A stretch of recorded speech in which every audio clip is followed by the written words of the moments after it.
नमस्कार। वैदिक एस्ट्रोलॉजी के यूट्यूब चैनल में आपका स्वागत है। मैं हूं कृष्णकांत भारद्वाज। लगभग 35 वर्षों से मैं वैदिक ज्योतिष के अध्ययन, मनन, चिंतन, विश्लेषण और व्यवहारिक अनुभव से जुड़ा हुआ हूं। कुछ ज्योतिष विषय पर मेरी पुस्तकें भी प्रकाशित हो चुकी हैं।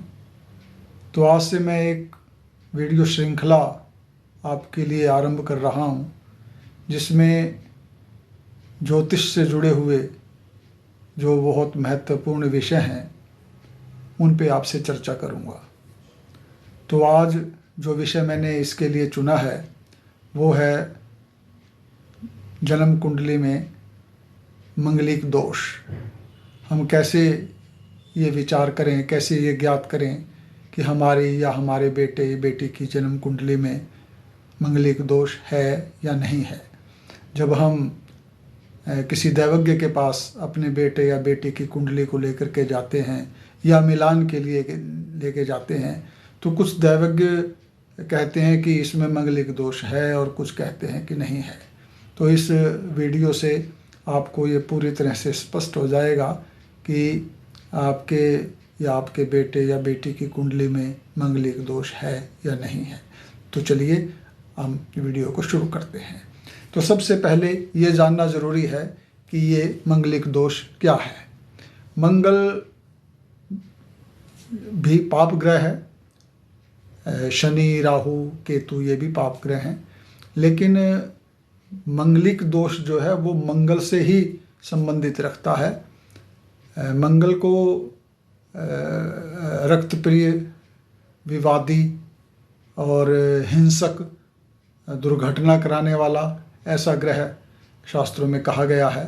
तो इसीलिए जब इसका प्रभाव 7वें भाव पर पड़ता है, 7वां भाव जन्म कुंडली में गृहस्थ जीवन का या जीवन साथी का होता है, जब उस पर 7वें भाव पर मंगल का दृष्टि से या युति से किसी भी प्रकार से प्रभाव पड़ता है तो उसको हम मंगलिक दोष से मानते हैं। और ऐसे लड़के या लड़की की शादी मंगलिक दोष से युक्त लड़के या लड़की से ही होनी चाहिए, ऐसा हमारे शास्त्र कहते हैं। तो ये देखिए, जैसे ये एक कुंडली है, राशि कुंडली है। इसमें ये भाव हैं, इनको हम हाउस कहते हैं, या ये भाव हैं या घर हैं।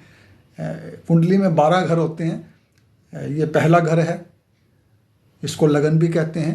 ये दूसरा घर है, ये तीसरा घर है, ये चौथा घर है, ये 5वां, 6वां, 7वां, 8वां, 9वां, 10वां, 11वां और 12वां।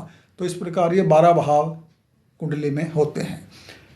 इनमें जो ये अंक लिखा हुआ है 3, ये राशि का अंक है। ये बदलता रहता है। कभी इसमें किसी के जन्म कुंडली में ये 3 अंक होगा, यहाँ पर किसी में 4 होगा, किसी में 6 होगा। तो ये बदलता रहता है। जो लगन स्पष्ट होता है जन्म के समय, वही अंक इसके अंदर लिखा जाता है, और एंटी क्लॉकवाइज फिर वो सारे बाकी के अंक इसमें राशियों के लिख दिए जाते हैं।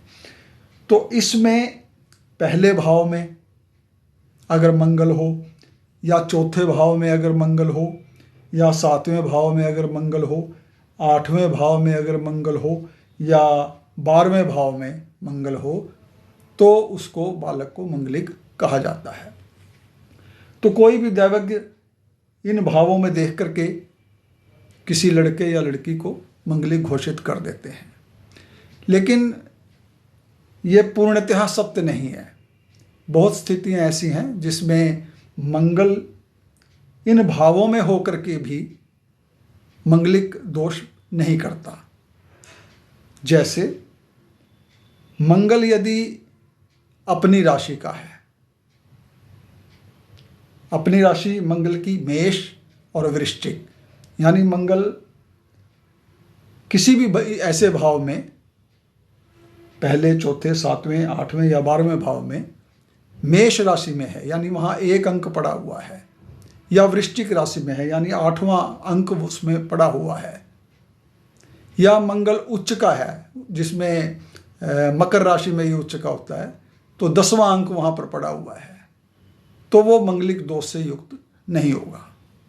इसके अतिरिक्त मंगल जिस राशि कुंडली में, जिस राशि में पड़ा हुआ है, नवांश कुंडली में भी उसी राशि में हो तो वो वर्गोत्तम हो जाता है, और वर्गोत्तम मंगल भी दोषकारक नहीं होता। तो इन परिस्थितियों में मंगल इन भावों में होकर के भी मंगलिक दोष से युक्त नहीं होगा।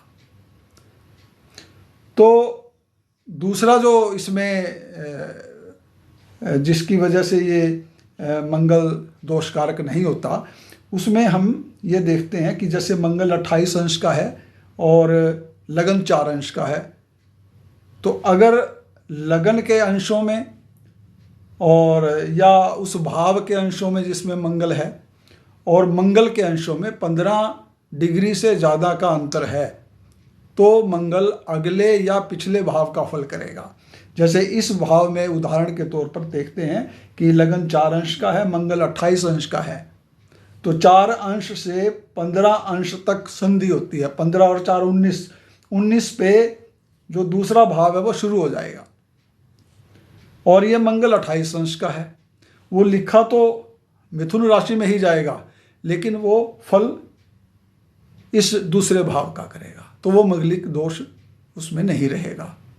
इसी प्रकार अगर मान लो ये मंगल जो है यहाँ पर 4 अंश का है और ये भाव 28 अंश का है। भाव अगर 28 अंश का है तो वो पिछले भाव का फल करेगा, इस भाव का नहीं करेगा, तो वो मंगलिक दोष नहीं रहेगा। तो हमें मंगल दोष का विचार राशि कुंडली से नहीं करना चाहिए, बल्कि जैसे इसमें दिखाया गया है ये भाव कुंडली जो है इससे करना चाहिए। भाव कुंडली से हमें पता लगेगा कि मंगल वास्तव में किस भाव में है। और आमतौर पर जो दैवज्ञ लोग हैं, जो ज्योतिषी लोग हैं, या जो कंप्यूटर पे जो मिलान करते हैं, वो भाव कुंडली से मिलान नहीं करते, राशि कुंडली से करते हैं, और ये मिलान जो है वो बिल्कुल त्रुटि युक्त हो जाता है, जो आगे जा कर के दाम्पत्य जीवन के अंदर अवरोध पैदा करता है। तो इसके अतिरिक्त कुछ और भी भ्रांतियां हैं जो स्पष्ट मैं कर देता हूं आपको।